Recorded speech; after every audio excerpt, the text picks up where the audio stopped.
When we think about growing our own food, we can tend to think about traditional fruit and veg that we use in everything from savory dishes and desserts to preserves. But one thing we can overlook is that we can grow a lot of our own spices, and paprika is one of the easiest.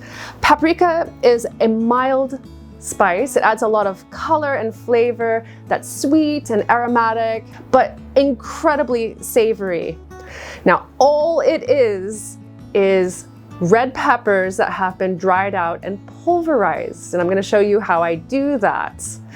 And I've also heard that you don't necessarily have to grow your own paprika peppers, that you can also grow supermarket style bell peppers, or even get these from the supermarket and make paprika that way. And so I'm going to put that to the test. Today I'm going to go through how I grew my paprika peppers and also how I've processed it into spice, and then we'll do a little taste test at the end and see how these supermarket peppers stand up against homegrown.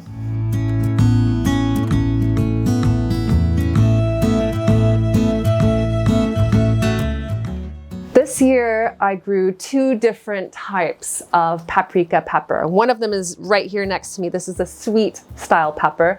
And I also grew Hungarian hot wax, which I got from a local chili farm. You can grow paprika pepper plants much like any other pepper/chili pepper plants. I start the seeds as early as January in the house under grow lights, and then keep them in there under warmth and shelter until all fear of frost has passed. And you want to plant them out 1 to 2 weeks at least after that frost, because they do not tolerate cold temperatures. Peppers also need 6 to 8 hours of sun, moderate water, and rich soil. So that means lots of compost or fertilizer mixed into the soil. Peppers start off as quite small plants, but then they put on a lot of leafy growth. They're quite bushy. They do benefit from being staked to support them. They've got quite brittle stems as well, so string or wooden stakes to support your plants is always a good idea.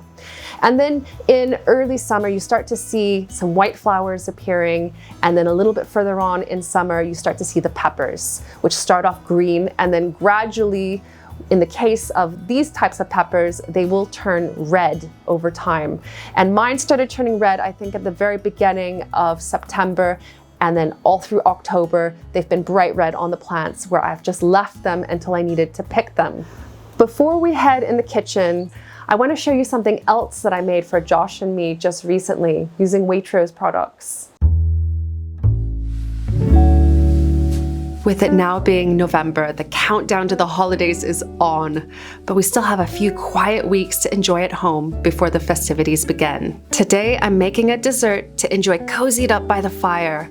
It's called Crumble Top Mince Pie, and it's a holiday recipe from Waitrose.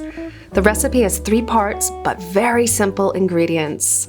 The pastry crust needs flour, ground almonds, cinnamon, icing sugar, butter, and an egg yolk. Pastry is easier to make than you'd think, and it involves rubbing or cutting butter into the dry ingredients until it's a texture of fine crumbs. The filling is a Bramley apple that you shred and mix with a jar of Waitrose mincemeat. Both the Christmas and rum and raisin are lush, and you can use either for this recipe.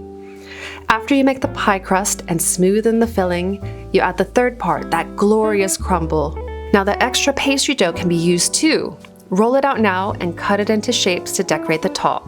Bake for about half an hour and then serve it warm or cold. It's your choice, but it really does taste delicious with warm custard. These days are ours to enjoy, and it's time for the good stuff. You can find this recipe in the video text description below and shop for the ingredients at waitrose.com or in-store. Pick the peppers when they're fully red and clean them off before you dry them. Peppers can be air dried whole if you have a dry and warm room, but it takes about a month or more. It's quicker to use a food dehydrator, which takes just hours. To use this method, cut the peppers open and clean all of the white pith and seeds from inside. Slice the pepper finely, scatter the pieces on a food dehydrator screen, and begin the process of drying them out. Set the unit to 50 degrees Celsius, which is about 125 degrees Fahrenheit, and dry them until they're bone dry and snap in half easily. It can take anywhere from 4 to 10 hours, depending on how thinly you slice and how much you're drying at a time. Whatever method you use to dry your peppers, when you are sure that they are completely bone dry, you can blitz them up in your blender or a coffee bean grinder. My grinder has an attachment for grinding spices, and so that helps to get the paprika super fine. If yours turns out a little bit more chunky, you can sift it through a sieve if you like, or just keep it a bit chunky, it's not a problem. Store the paprika in an airtight container and try to use it within a year.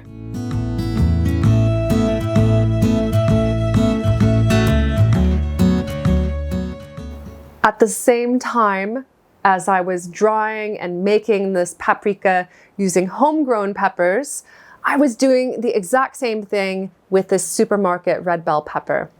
And now is the taste test. First, the homegrown. And this has been almost a year in the making.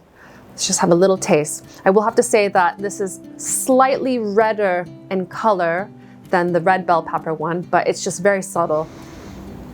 It's really sweet, pungent, has the slightest hint of heat, just the slightest. Nothing spicy. It's really good. And then let's try the red bell pepper. Very sweet. I would say sweeter than the homegrown. It doesn't have as much of the pungency. And when I say pungency, it's just kind of more of like an aroma than the homegrown paprika. It's still really good, but not as good, I would say. So I would say that growing your own is definitely worthwhile for quality and taste and scent. But if you wanted to make your own paprika using just ordinary red bell peppers, in the case that you can't get a hold of paprika peppers or you'd like to try making it at home just as an experiment, it's well worth making. This was a really interesting experiment, and the other thing that I love about it is that you only need 1 or 2 plants to be able to be self-sufficient in paprika spice. And so this is something that I think that I will continue doing from year to year because it doesn't really take up much space, just a couple of feet per plant, and then you've got your own homegrown organic paprika.